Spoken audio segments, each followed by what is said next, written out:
Today, I just really want to drop in and encourage you guys to get off the work-life balance train. Instead, we're going to get on a work-life harmony train, not balance. Harmony, right? It's meaning we're feeling effortless, we're feeling blissful about it. Define what harmony actually means for you and your family. So there is a natural transition just with the seasons. Why not also make it a season of change for your family? Time is our biggest asset. It's not our finances, it's not our income, it's our time.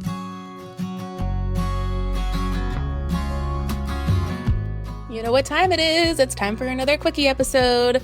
I am on the go as we prepare for our trip to Italy. We leave on Monday, and I'm going to be gone for 2 weeks. And hopefully by the time of this recording, I'll still be there. So we are doing some pre-recording in advance.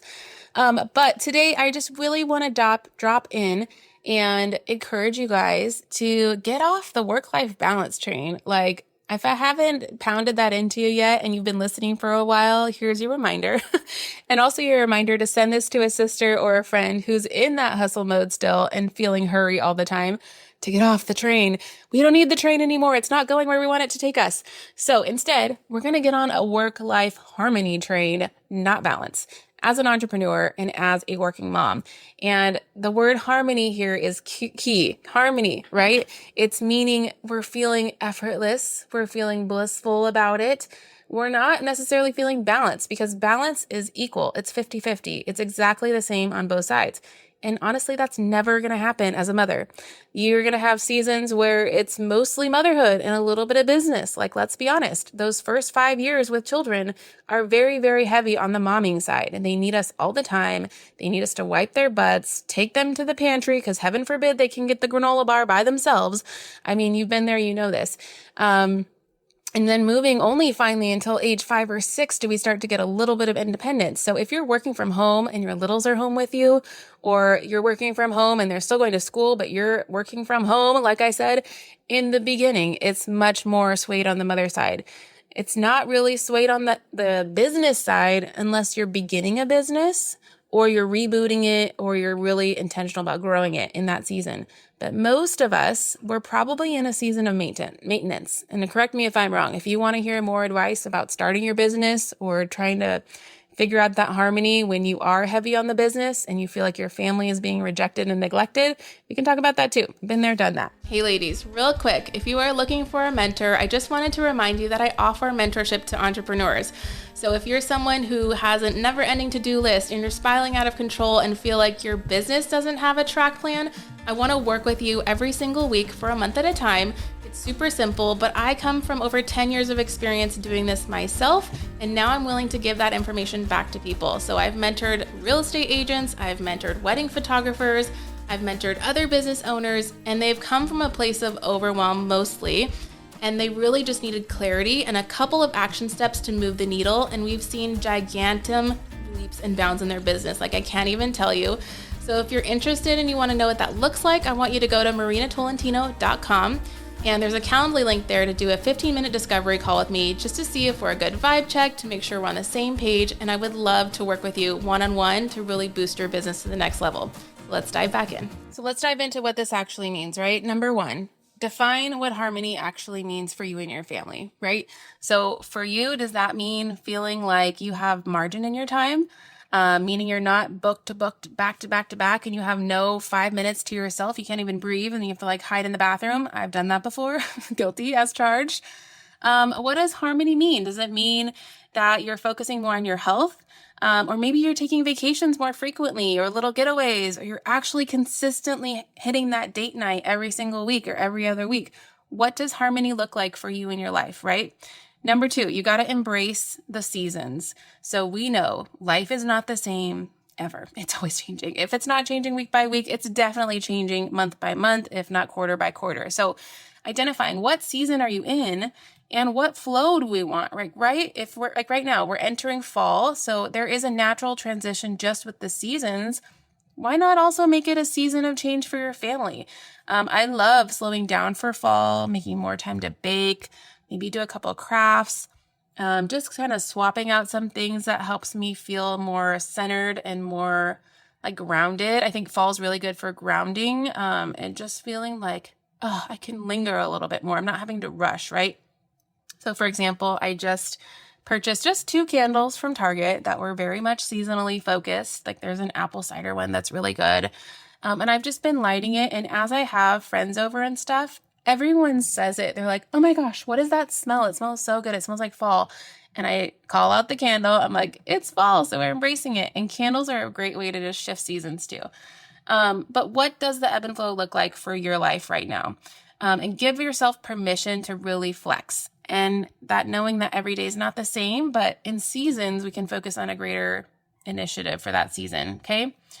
Number 3 here is you're going to be the boundary boss, like letting yourself, again, give permission to tell people no and stick to what it is you want in this season is going to be your tried and true.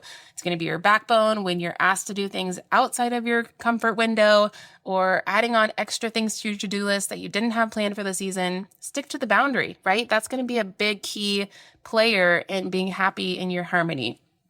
And so it's okay. And I teach this too to my students who I help mentor. It's have your first response to every request be a no. It can be a no, not right now, but it doesn't need to be a no forever. Or just say, I'm going to say no initially, but give me some time to think about it and let me get back to you. That's also a great response. If you're having a hard time saying no, you can say, let me get back to you. And then it just means ultimately you're going to tell them no in a nicer way in 24 hours or so. But if you're a people pleaser and you like to say yes to everything and out of fear of them feeling let down or rejected, you can blame it on your spouse. You can blame it on, I don't know, a client or whatever. And just say, unfortunately, I have an appointment conflict and it's not going to work out. So I'm not able to help out. But I always love to say a no with a, have you tried this, and offer a suggestion, or have you talked to this person? I think they'd be perfect for this. That's also a great way to let someone down. Hey, I'm sorry to interrupt, and I hope you're enjoying this episode of the Work Like a Mother podcast. Real quick, I just want to remind you guys, if you are worried about missing an episode, you don't have to worry anymore because we are creating a weekly email that's going to go out automatically every single time there's a brand new episode. And this email is going to have everything you need to know about this week's featured guest. It's going to have all of the links and the resources that we're going to talk about in this episode. So you don't have to go around and fumble through the show notes, but it's going to be served in your inbox every single week. So if you guys want that access, be sure to click below one time in the show notes today, sign up for that email, and then you'll never have to worry about it in the future. And bonus, if you really love this, we'd love it if you share this with a friend. Give us a review on whatever platform you're listening to, and we'll continue to bring new episodes and new information that's going to help you level up your life every single week. Okay, number 4 thing is to have intentionality and really curate a calendar that's going to align with your core values. Again, this is something that I teach. I have a course called The Core Values of Your Calendar that just really goes into what is most important for you in your life and in this season of time. Time is our biggest asset. It's not our finances. It's not our income. It's our time. Time is your money because we only get one day and we all have the same amount of time that Oprah does, or like Beyonce, like we all say. But at the end of the day, what is most important for you in this season that you're in?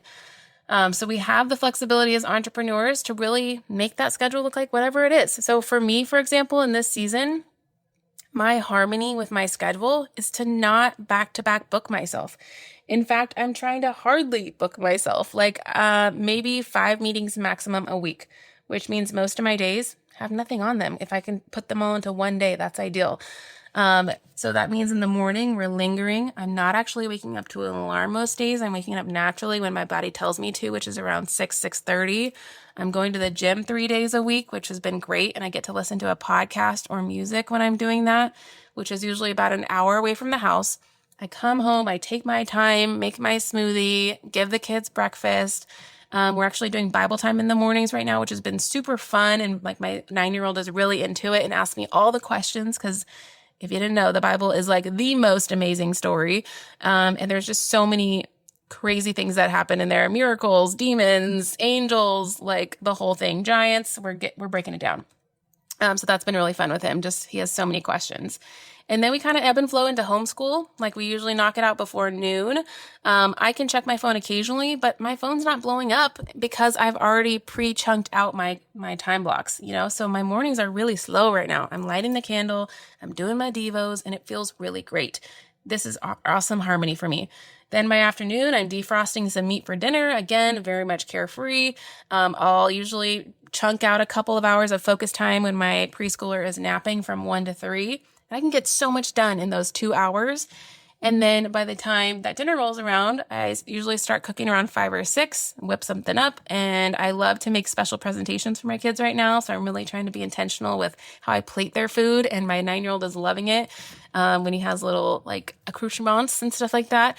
And so he's having fun in the kitchen with me, which has been great. But then kiddos are in bed by 8 or 9, and my husband and I have some quality time, and then we call it a day.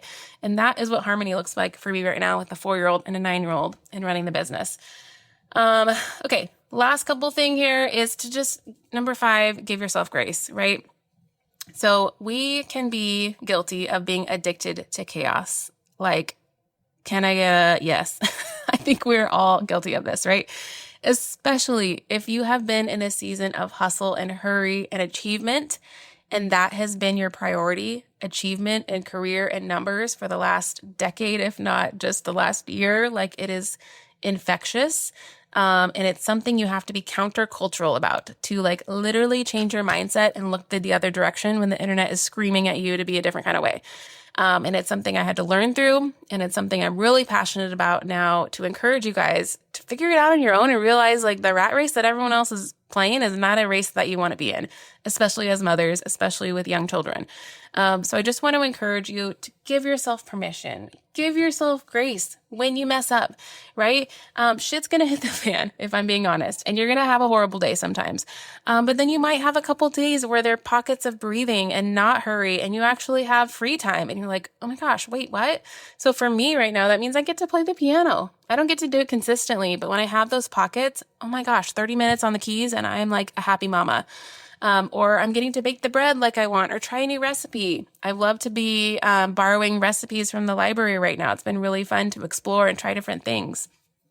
I just got one. It's called Make It Japanese. And I'm Japanese by ethnicity, but like I really don't know how to cook Japanese that well. And so we tried a couple recipes and the kids loved them. Like a cucumber salad was really great. We did a miso chicken that was amazing. So just trying different things, right? But if I'm in a state of hurry and hustle, it's really hard to have that creative space to just breathe, actually shop for ingredients that are not on my normal run list, and just kind of go from there, like readjust as you need, right? So overall, I just want to encourage you guys, you've got this. You're so talented and so treasured and so special to be exactly who you are with your people in this time and place, that you just got to own it and chase after it. Like literally go against the tide and figure out, what does harmony look like for you and your family?